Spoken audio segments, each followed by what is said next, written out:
Dear students, this is Dr. Archana Tiwari, SPC government college Ajmer.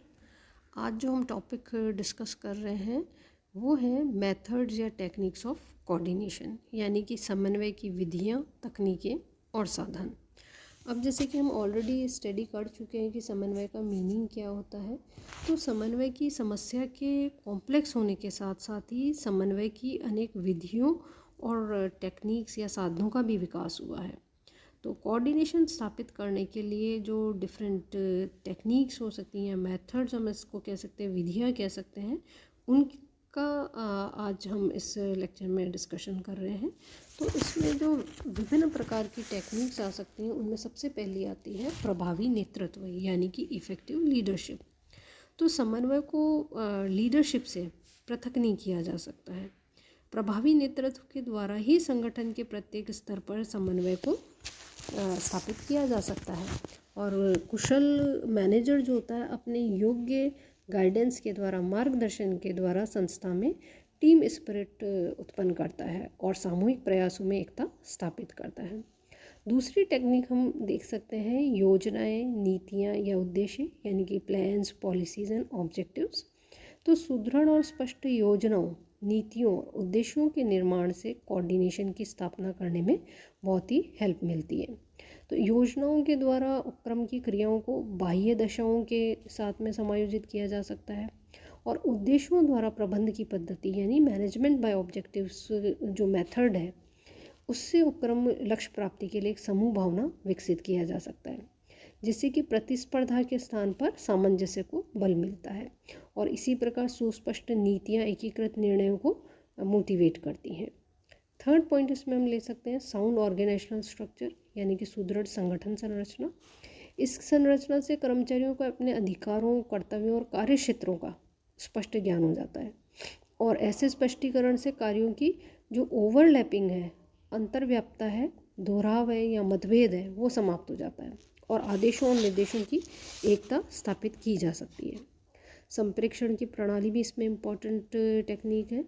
Communication system, संप्रेषण प्रणाली समन्वय की आधारशिला है और इसके द्वारा जो संदेश है, सूचनाएं हैं, आदेश निर्देश है, सुझाव है, समस्या है, उनको एक्सचेंज करके विभिन्न कर्मचारियों के मध्य कोऑर्डिनेशन एस्टेब्लिश हो सकता है और विभागीय क्रियाओं को भी संप्रेषण व्यवस्था के द्वारा ही इंटीग्रेटेड किया जा सकता है। नेक्स्ट हम इसमें टेक्निक ले सकते हैं बजट के द्वारा। प्रत्येक संगठन की सफलता के लिए वित्तीय अनुशासन आवश्यक होता है और विभिन्न प्रकार के बजट, विक्रय बजट, पूंजी बजट, सामग्री बजट, कार्यालय बजट आदि का निर्माण करके संस्था के साधनों व क्रियाओं में समन्वय स्थापित किया जा सकता है। साथ ही साथ कोऑर्डिनेशन कमिटीज़ भी एक टेक्निक हो सकती है कि समन्वय समितियों को स्थापित करना एक मुख्य विधि हो सकता है। इस प्रकार की समितियां विभिन्न विभागाध्यक्षों को मिलाकर बनाई जा सकती हैं। समितियां समतल समन्वय का एक महत्वपूर्ण साधन हो सकता है और ये स्थायी और टेम्परेरी दोनों ही नेचर की हो सकती हैं। साथ ही साथ लाइजन ऑफिसर भी एक इम्पॉर्टेंट रोल पैदा करता है, जैसे कि संपर्क अधिकारी की जो नियुक्ति होती है वो बाह्य और आंतरिक समन्वय स्थापित करने के लिए की जा सकती है और ये अधिकारी बाह्य समूहों की क्रियाओं से संस्था को जोड़े रखता है तथा संस्था के विभिन्न विभागों व कर्मचारियों के बीच संपर्क सूत्र का भी काम कर सकता है। हायरार्की या उच्चाधिकारी जो होता है उसके द्वारा भी समन्वय स्थापित किया जा सकता है। एक उच्च प्रबंधक 2 या 2 से अधिक इकाइयों का नियंत्रण करता है और उसकी समन्वय समस्याओं को सरलता से हल भी कर सकता है। तो उच्च अधिकारी द्वारा दोनों कार्य समूहों की समस्या पर विचार करता है और विभिन्न प्रभावों का उपयोग करते हुए कोऑर्डिनेशन की प्रॉब्लम को दूर करता है। साथ ही साथ ग्रुप डिसीजन मेकिंग हो सकता है, सामूहिक निर्णय हो सकता है, उसके द्वारा भी ग्रुप नॉर्म्स का डिटर्मिनेशन किया जाता है और सामूहिक निर्णय विभिन्न प्रस्तावों, प्रॉब्लम्स, समाधानों और विचारों के पारस्परिक विनिमय का अवसर भी प्रदान करता है। साथ ही साथ स्टाफ ग्रुप्स हो सकते हैं, यानी कि जो विशेषज्ञ दल है वो भी समस्याओं का उपयुक्त हल प्रदान कर सकते हैं।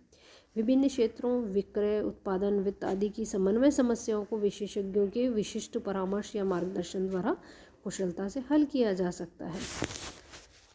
रिपोर्ट्स हो सकती हैं, प्रतिवेदन, विभागों और कर्मचारियों के कार्य प्रतिवेदन भी समन्वय स्थापित करने के महत्वपूर्ण उपक्रम हो सकते हैं। साथ ही साथ standing rules, orders and procedures, स्थायी नियम, आदेश और कार्य पद्धतियाँ का निर्माण करके संगठन के दैनिक कार्यों और निष्पादन जो आदतें हैं, परफॉर्मेंस हैबिट्स हैं, उनको नियंत्रित किया जा सकता है।